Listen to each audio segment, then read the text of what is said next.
Jumpa kembali dengan kami di channel YouTube HM Siagian dalam media online Balsam di Gilead. Saat ini kita akan membahas pelajaran sekolah sahabat kita, yaitu pelajaran ke-9 dengan judul Mengembangkan Sikap yang Memenangkan atau Developing Winning Attitude. Untuk ini marilah kita tunduk kepala dan berdoa. Bapa kami di sorga, kami puji dan muliakan nama-Mu, serta bersyukur kepada Tuhan karena pimpinan dan berkat-Mu yang telah menyertai kami, sehingga kami boleh bertemu melalui media online ini untuk mempelajari akan firman-Mu. Kiranya Roh Kudus-Mu akan menerangi pikiran kami agar kami dapat mengerti akan firman Tuhan dan boleh membawa pertumbuhan bagi iman dan kerohanian kami. Ampunilah dosa kami dalam nama Yesus. Kami berdoa dan mengucap syukur. Amin. Ayat hafalan kita di dalam pelajaran ini terdapat di dalam 1 Petrus pasal 3 ayat 15. Tetapi kuduskanlah Kristus di dalam hatimu sebagai Tuhan, dan siap sedialah pada segala waktu untuk memberi pertanggungan jawab kepada tiap-tiap orang yang meminta pertanggungan jawab dari kamu tentang pengharapan yang ada padamu. Tetapi haruslah dengan lemah lembut dan hormat. Saudara-saudaraku, pernahkah Anda memikirkan kehidupan Yesus dan memperhatikan siapa orang yang Dia beri semangat versus orang yang Dia kutuk? Menurut Anda, mengapa semua orang yang mengira mereka benar akhirnya mendapatkan penghukumannya, sementara banyak yang lain, dalam hal ini jelas orang-orang berdosa, menerima berkatnya? Apa yang dikatakannya kepada Anda ialah bahwa hakim seluruh alam semesta itu adalah Maha Pengampun. Dia adalah hakim yang sama yang pada suatu hari akan berdiri berbicara atas nama kita dan menjawab tuduhan setan terhadap kita. Kita boleh lihat dan baca di dalam Zakaria pasal 3 ayat 1 sampai dengan ayat 5. Saudara-saudara, apakah ada di antara kita yang memiliki sikap orang-orang Farisi? Mengapa kita berpikir seperti itu? Apakah terkadang kita memberi kesan bahwa kita memiliki kebenaran? Apakah itu membuat kita lebih baik? Dapatkah kita memikirkan tempat mana dalam Alkitab di mana Yesus memperlihatkan kesombongan atau superioritas? Apakah Dia sedang membesarkan diri di dalam Yohanes pasal 8 ketika Dia berkata kepada para anggota majelis Sanhedrin sebanyak 3 kali dengan mengatakan, "Aku adalah Tuhan"? Hal ini tertulis di dalam Yohanes pasal 8 ayat 24, kemudian ayat 28 dan ayat 58. Saudara-saudara, mari kita coba pikirkan tentang tanggapan orang-orang yang menerima akan pengampunannya.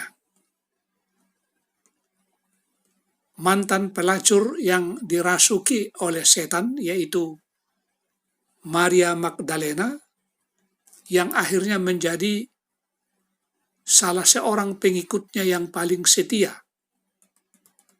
Kemudian seorang pembunuh bernama Saul, yang akhirnya namanya di dalam bahasa Roma menjadi Paulus, yaitu penginjil Kristus yang paling ambisius dan sukses. Lalu, dua mantan orang yang kerasukan roh jahat dari Gadara, sebagai misionaris non-Yahudi pertama, yang pada akhirnya telah membawa orang di seluruh wilayah itu untuk datang mendengar Yesus, dan orang banyak itu diberi makan olehnya.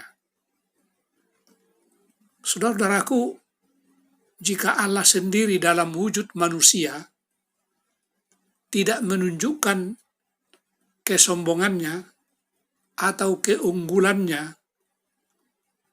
atau disebutkan superioritasnya, bagaimana kita berani untuk melakukannya dalam praktek kehidupan kita? Menurut Anda, mengapa gereja Masih Advent hari ke-7 jauh lebih berhasil di dalam menjangkau orang miskin dan orang yang kurang beruntung di dunia ini daripada dalam menjangkau orang kaya dan berkuasa? Haruskah kita mencari cara untuk menjangkau anggota masyarakat yang lebih sejahtera? Ataukah haruskah kita terus fokus pada orang miskin? Mengapa orang miskin lebih bersedia mendengarkan pekabaran Injil? Pertanyaan yang berikut, mengapa gereja kita bertumbuh jauh lebih cepat di Afrika dan di beberapa bagian di Asia dan Amerika Selatan daripada di Amerika Utara atau Eropa, tempat Protestantisme dimulai berkembang? Saudara-saudara, mari kita beranjak kepada pelajaran di hari Minggu, yaitu yang berjudul di sini penerimaan terhadap Injil. Suatu pertanyaan bagi kita, jadi bagaimana kita dapat mengembangkan sikap seperti yang dimiliki oleh Yesus? Saudaraku, bila mana kita membaca Yohanes pasal 4 ayat 27 sampai dengan ayat 42, di sini saudara-saudara dengan wawasan ilahinya yang dibimbing oleh Bapanya, Yesus mengetahui betul sejarah lengkap dari wanita yang dia temui di sumur Sikar. Namun, lihatlah perbincangan dengannya. Yesus telah mengungkapkan sesuatu padanya yang mungkin bahkan belum dia ungkapkan kepada para muridnya. Dan apakah hasilnya? Yesus menghabiskan 2 hari di desanya mengajar dan berkhotbah dan menyembuhkan orang-orang Samaria. Menurut Anda, bagaimana perasaan para murid tentang melayani orang-orang Samaria?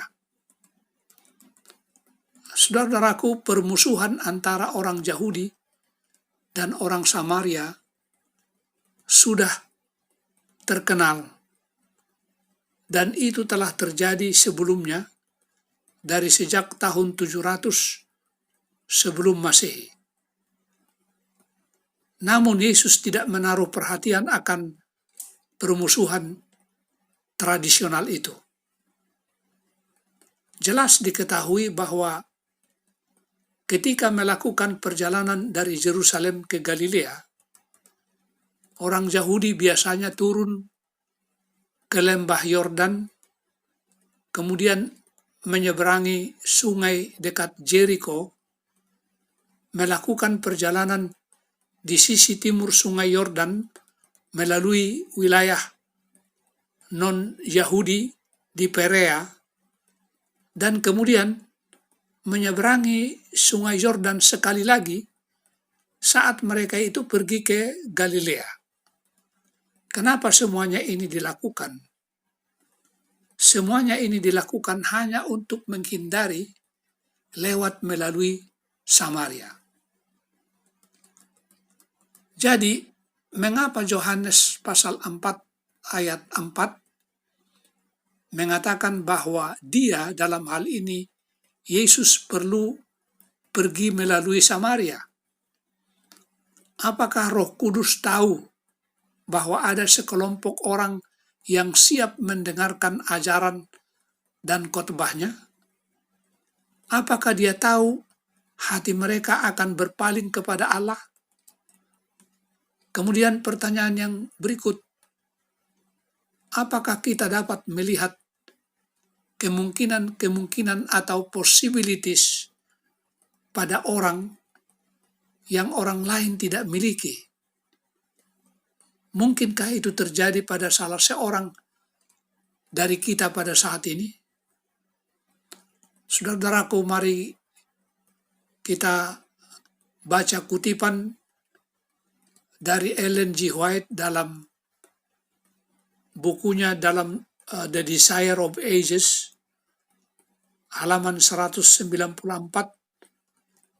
paragraf 3 sampai dengan halaman 195, paragraf 2. Dikatakan di sini, saudara, ketika Yesus duduk untuk beristirahat di sumur Yakub, dia datang dari Judea, di mana pelayanannya hanya menghasilkan sedikit buah. Dia telah ditolak oleh para imam dan rabi, dan bahkan orang-orang yang mengaku sebagai muridnya telah gagal memahami karakter ilahinya. Dia lemah dan lelah, namun dia tidak mengabaikan kesempatan untuk berbicara dengan seorang wanita, meskipun dia seorang asing, orang luar dari Israel, dan hidup dalam dosa yang terbuka atau living in open sin. Wanita ini menggambarkan bekerjanya iman yang praktis di dalam Kristus. Setiap murid sejati lahir ke dalam kerajaan Allah sebagai misionaris. Dia yang meminum air hidup menjadi sumber kehidupan. Si penerima menjadi pemberi. Rahmat Kristus di dalam jiwa, bagaikan mata air di padang gurun, membanjiri untuk menyegarkan semua dan membuat mereka yang siap binasa bersemangat untuk meminum air kehidupan. Kemudian ada sebuah kutipan lagi dalam tulisan Ellen G. White dalam bukunya Lift Him Up, halaman 183, paragraf 3. Meskipun dia adalah seorang Yahudi, Yesus berbaur dengan bebas dengan orang Samaria tanpa meninggalkan adat istiadat Farisi bangsanya. Di hadapan orang-orang yang berprasangka terhadap mereka, dia menerima keramahan dari orang-orang yang terhina ini. Dia tidur seatap dengan mereka, makan bersama satu meja dengan mereka, mengambil makanan yang disiapkan dan disajikan dengan tangan mereka, mengajar di jalan-jalan mereka, dan memperlakukan mereka dengan sangat baik dan sopan. Dan sementara dia menarik hati mereka kepadanya dengan ikatan simpati manusia, kasih karunia ilahinya membawa kepada mereka keselamatan yang telah ditolak oleh orang Yahudi. Saudara-saudaraku, ketika berbicara dengan wanita Samaria,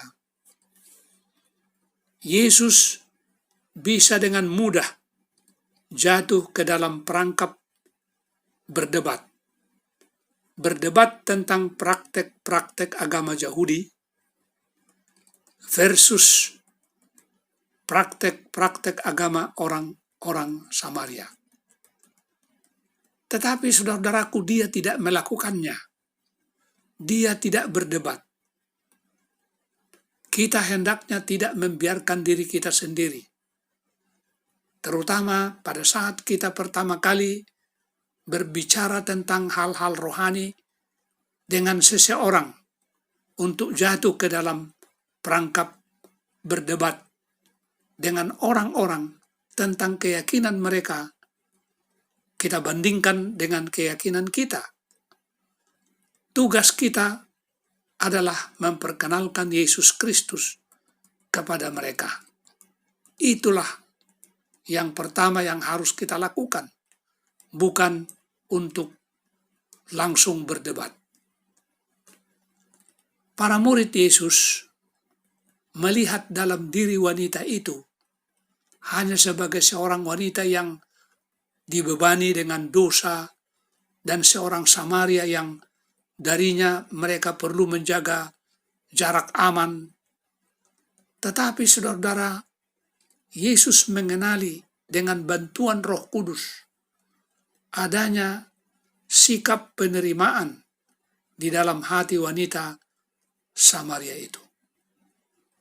Yesus harus melewati Samaria karena Roh Kudus meyakinkannya bahwa akan ada hati yang menerima di tempat yang tidak biasa ini. Ketika mata kita diurapi oleh Roh Kudus, saudara-saudaraku, kita dapat melihat kemungkinan di mana orang lain hanya melihat kesulitan. Kita melihat tuaian jiwa yang berlimpah untuk kerajaan Allah, di mana orang lain hanya melihat ladang yang tandus. Saudara-saudara, pertimbangkanlah cerita selanjutnya di dalam Kisah Para Rasul pasal 8 ayat 4 sampai dengan ayat 5 dan ayat 14. Di dalam ayat 4 dikatakan demikian. Mereka yang tersebar itu menjelajah seluruh negeri itu sambil memberitakan Injil. Di dalam ayat 5 dikatakan, dan Filipus pergi ke suatu kota di Samaria dan memberitakan Mesias kepada orang-orang di situ.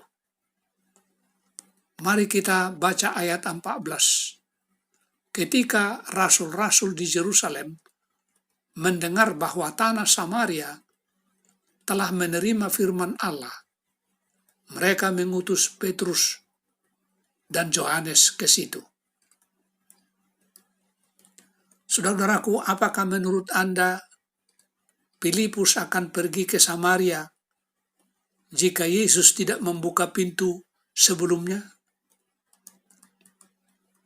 Ketika kita menjangkau orang-orang, bahkan beberapa yang tampak sangat jauh dari kerajaan surga, haruskah kita mengharapkan tanggapan atau respons yang segera dari mereka?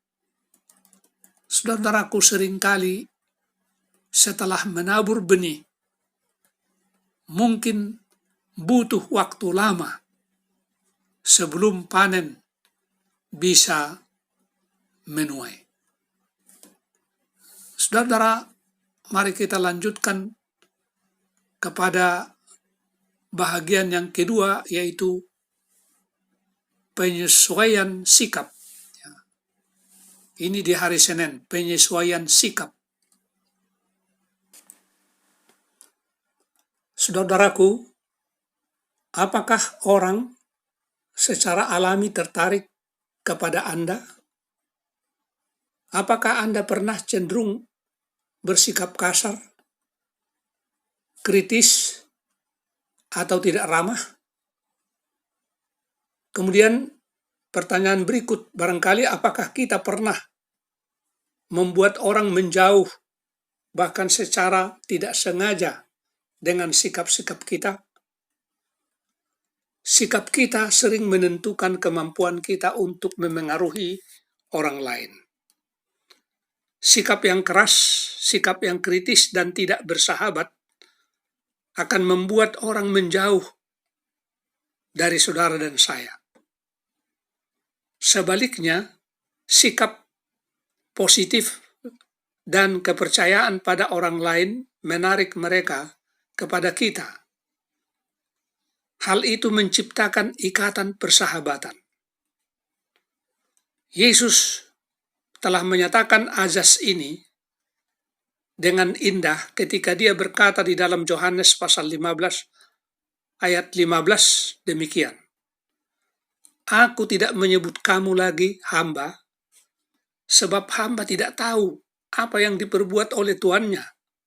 Tetapi aku menyebut kamu sahabat, karena aku telah memberitahukan kepada kamu segala sesuatu yang telah kudengar dari Bapakku. Saudara-saudara, sahabat-sahabat menerima satu sama lain, terlepas dari kelemahan dan kesalahan mereka, dan dengan leluasa membagikan suka dan duka mereka. Yang menjadi pertanyaan bagi kita, apakah Anda mengkritik teman Anda karena kelemahan dan kesalahan mereka? Kemudian, berapa lama mereka akan tetap menjadi teman Anda jika Anda dan saya melakukan itu? Atau pertanyaan berikut, apakah kita cenderung menerima teman kita bahkan ketika mereka melakukan kesalahan? Apakah kita cenderung menerima teman kita tersebut? Saudara-saudaraku, mari kita melihat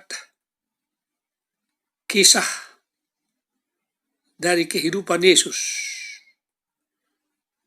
Di dalam Matius pasal 15 ayat 21 sampai dengan ayat 28 dan Markus pasal 14 ayat 6 sampai dengan ayat 9. Pada saat ini Yesus pergi ke daerah Tirus dan Sidon. Saudara, perikop ini menggambarkan dua wanita dengan keadaan yang sangat berbeda. Yesus keras terhadap yang satu dan lembut kepada wanita yang lain. Tetapi Yesus menjangkau mereka dengan rahmat penyelamatannya kepada setiap pribadi dan membangun kepercayaan. Saudara-saudara, wanita dalam Matius pasal 15 adalah seorang Kanaan. Permintaannya agar putrinya disembuhkan dari kerasukan setan. Pada awalnya, Yesus dengan sengaja menolak permintaannya, sehingga pada saat ia bertahan, imannya akan tumbuh. Pertanyaan kita, apakah respons atau tanggapan Yesus terhadap wanita itu terdengar seperti ada diskriminasi? Tetapi saudaraku, Yesus tahu tentang imannya dan hanya menguji dia sehingga dia bisa menunjukkan betapa indahnya iman itu. Dan akhirnya Yesus mengabulkan keinginannya dan kemudian membuat pernyataan yang luar biasa kepada wanita Kanaan miskin itu dengan mengatakan demikian di dalam Matius pasal 15 ayat 28. Hai ibu, besar imanmu. Yesus memuji iman wanita itu. Saudaraku, bisakah Anda bayangkan bagaimana hatinya bersuka cita dan hidupnya kemudian berubah? Sikapnya berubah setelah pertemuan dengan Yesus. Kemudian saudara-saudara, wanita di dalam Markus pasal 14 ayat 6 sampai dengan ayat 9 yang mengurapi kaki Yesus dengan parfum yang mahal adalah seorang Yahudi. Seorang wanita yang memiliki reputasi buruk, yang telah gagal dan sering berbuat dosa. Tetapi ia seorang yang diampuni, diubahkan dan dijadikan baru kembali. Dialah Maria dari Betania. Saudaraku, ketika orang lain mengkritiknya, Yesus memuji tindakannya. Yesus menyatakan di dalam Markus pasal 14 ayat 9, di mana saja Injil diberitakan di seluruh dunia, apa yang dilakukannya ini akan disebut juga untuk mengingat dia. Nah, dalam dua cerita ini, kita memiliki sedikit informasi tentang dua wanita yang sangat berbeda. Dalam Matius pasal 15, wanita itu adalah seorang Kanaan. Dia adalah keturunan dari orang-orang Kanaan yang seharusnya diusir atau dihancurkan ketika anak-anak Israel masuk tanah Kanaan pada zaman Yosua sekitar tahun 1400 sebelum Masehi. Apakah Yesus berpaling padanya dan berkata, "Kamu bahkan tidak seharusnya dilahirkan"? Tidak, saudara-saudaraku. Yesus tidak berkata seperti itu. Wanita yang mengurapi kaki Yesus pada pesta 1 minggu sebelumnya Yesus disalibkan adalah Maria Magdalena. Sikap wanita yang dua orang ini telah berubah setelah pertemuan dengan Yesus. Nah, kita akan memasuki pelajaran kita pada hari Selasa, yaitu tentang membagikan kebenaran dalam kasih. Saudaraku, persahabatan saja tidak dapat memenangkan orang bagi Kristus.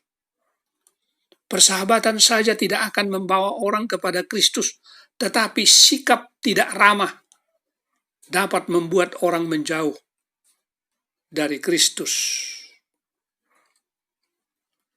Pada masa yang lalu, beberapa orang anggota Masehat pen hari ke-7 yang merasa sangat superior karena memiliki kebenaran dan memelihara hari Sabat.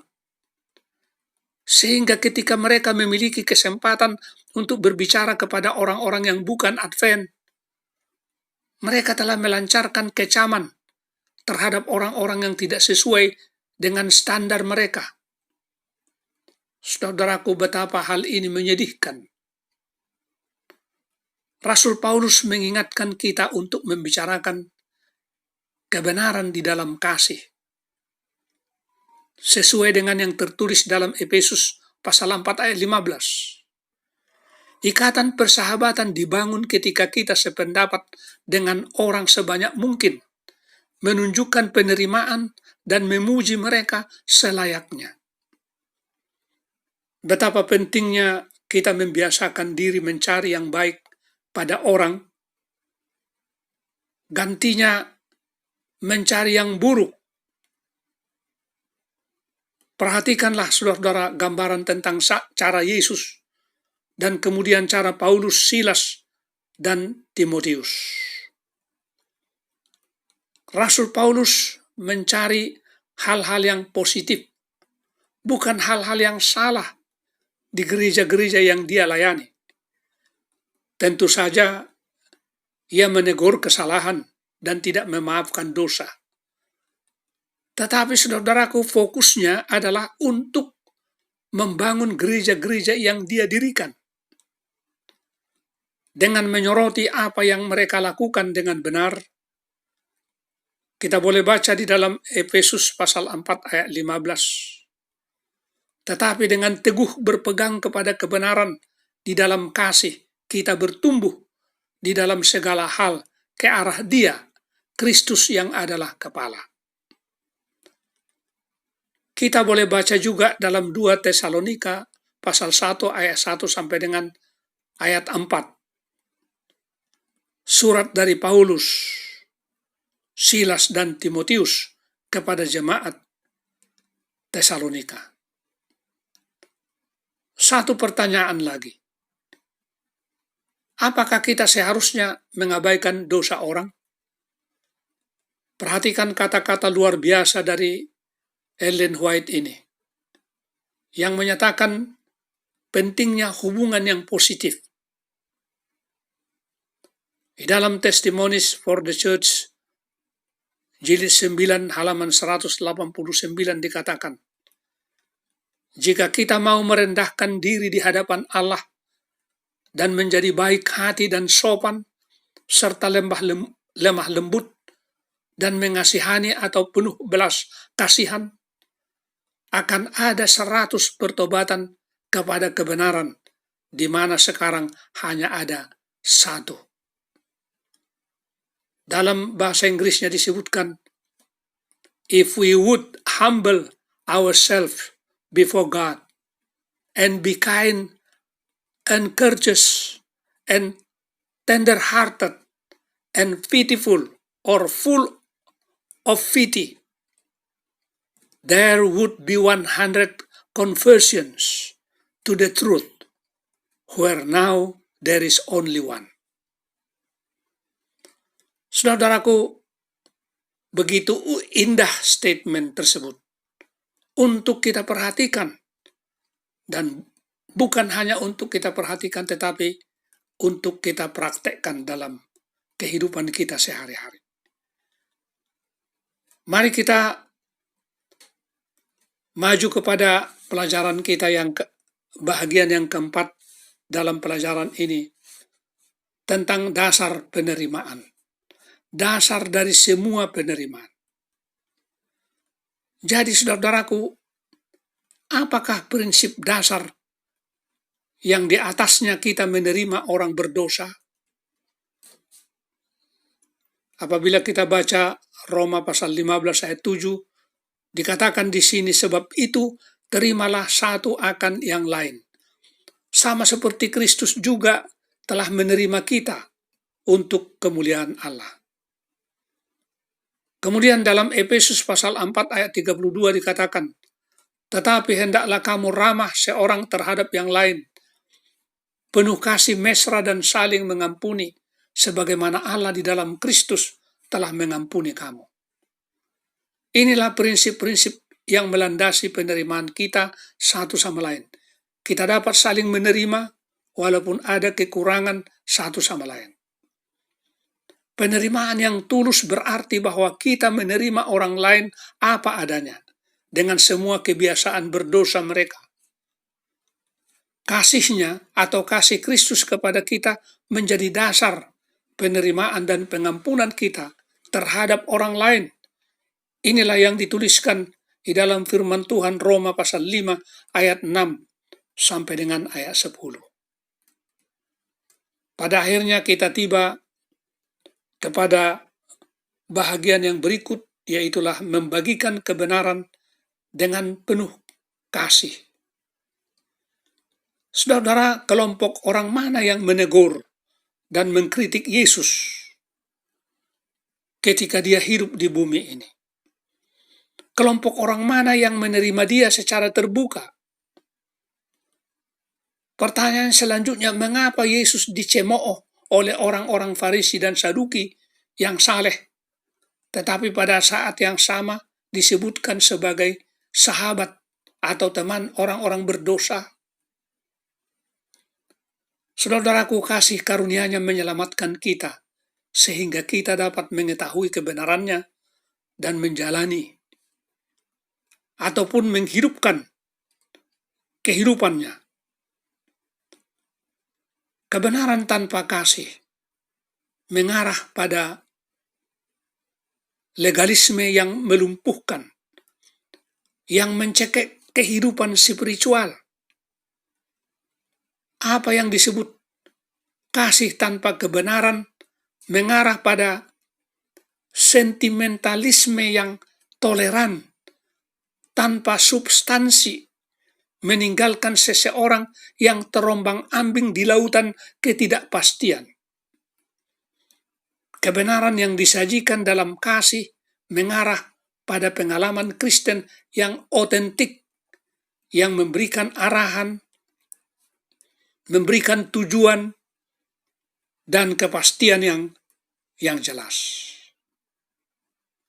Ayat hafalan kita menyatakan di dalam 1 Petrus pasal 3 ayat 15. Dan kita lanjutkan kepada ayat 16 dikatakan demikian.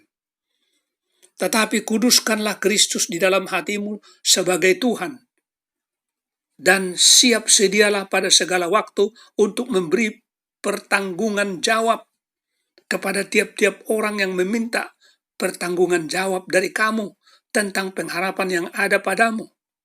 Tetapi haruslah dengan lemah lembut dan hormat. Di dalam ayat 16 dikatakan, dan dengan hati nurani yang murni, supaya mereka yang memfitnah kamu karena hidupmu yang saleh dalam Kristus menjadi malu karena fitnahan mereka itu. Saudaraku, apakah kita harus menjadi seperti ensiklopedia yang berisi pengetahuan tentang Alkitab, sehingga kita segera tahu bagaimana menjawab setiap pertanyaan yang diajukan kepada kita? Tentu, kalau bisa hal itu menyenangkan. Tapi ini mustahil. Namun, seseorang yang mengajukan sebuah pertanyaan serius, perlu diberikan jawaban yang serius pula. Jika kita tidak tahu jawabannya, kita perlu tahu di mana kita bisa mendapatkan jawabannya. Dan itu tidak terlalu sulit untuk dilakukan, saudara-saudaraku. Apakah kita benar-benar mengetahui apa yang kita yakini, apa yang kita percayai, dan mengapa kita mempercayainya? Kemudian pertanyaan berikut barangkali untuk kita jawab secara pribadi, apakah kita bisa menjelaskannya kepada orang lain, menjelaskan apa yang kita percaya itu, dan apa artinya menjelaskan apa yang kita percayai dengan kelembutan dan hormat. Saudaraku, apakah Anda pernah ditanya, mengapa Anda seorang Kristen?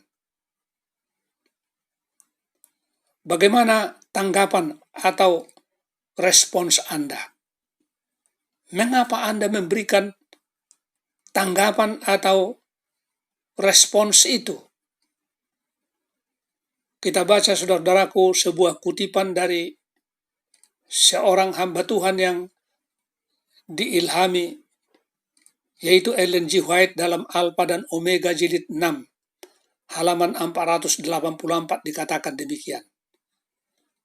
Dalam Kristus terdapatlah kelemah lembutan gembala, kasih sayang orang tua, dan anugerah yang tiada taranya dari juru selamat yang penuh kasih sayang.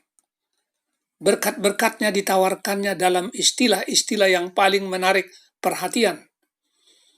Ia tidak merasa puas hanya dengan mengumumkan berkat-berkat ini. Ia menawarkannya dalam cara yang paling menarik, guna membangkitkan kerinduan untuk memilikinya.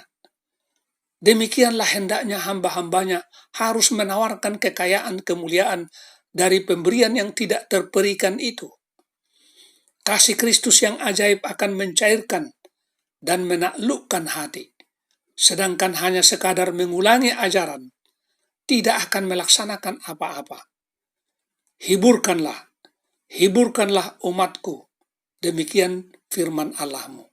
Hai Sion, pembawa kabar baik, nyaringkanlah suaramu kuat-kuat, nyaringkanlah suaramu, jangan takut. Katakanlah kepada kota-kota Yehuda, lihat, itu Allahmu. Seperti seorang gembala, ia menggembalakan kawanan ternaknya dan menghimpunkannya dengan tangannya. Anak-anak domba di pangkunya, induk-induk domba dituntunnya dengan hati-hati. Dan ini juga dikutip dari firman Tuhan Yesaya pasal 40 ayat 1, kemudian ayat 9 sampai dengan ayat 11. Saudara-saudara yang kekasih dalam Tuhan, persahabatan dan cinta atau kasih membuka pintu hati, saudara.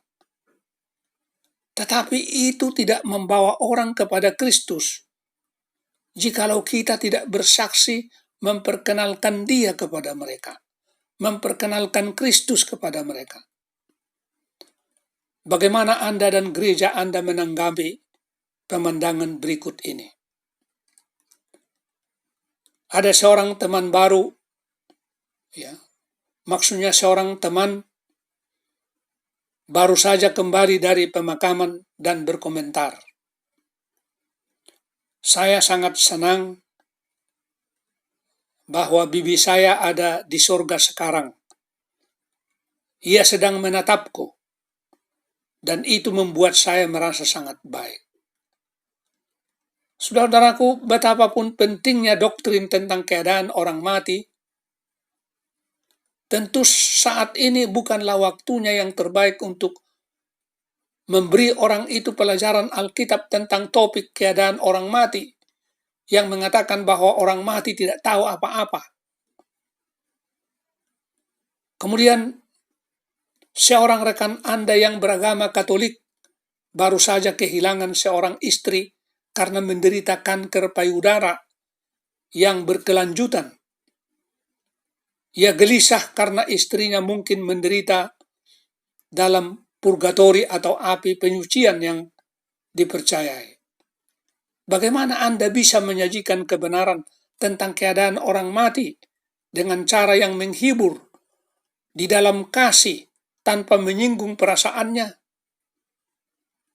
Kemudian yang ketiga, sepasang suami istri muda yang Anda kenal baik, yang bukan penganut Masihat dan hari ke-7, baru saja kehilangan seorang putra mereka berusia 12 tahun dalam kecelakaan mobil. Bagaimana Anda dapat membagikan pengharapan kembalinya Kristus tanpa meremehkan kematian putra mereka? Nah, pada akhir pelajaran kita ini, pertimbangkanlah prinsip-prinsip ini untuk mengembangkan sikap yang memenangkan. Yang pertama, mintalah supaya Yesus memberi kesan kepada Anda bahwa semua orang memiliki kerinduan rohani dan dimenangkan bagi Kristus. Semua orang. Yang kedua, berupayalah untuk mengembangkan hubungan positif yang berpusat pada Kristus dengan mereka yang berada di lingkungan pengaruh Anda. Kemudian butir yang ketiga, berdoalah bagi kesempatan-kesempatan untuk membagikan kebenaran ilahi. Dan yang terakhir, sampaikan kebenaran-kebenaran Alkitabiah dalam konteks hubungan yang penuh kasih. Saudara-saudaraku, sampai di sini pelajaran kita. Kiranya dengan pertolongan Tuhan kita bisa mengembangkan sikap yang memenangkan jiwa bagi Kristus. Marilah kita akhiri pelajaran ini dengan berdoa. Bapa kami di sorga, Allah yang penuh kasih, Allah yang kami kasihi dan yang mengasihi kami. Terima kasih atas firman-Mu yang kami sudah pelajari.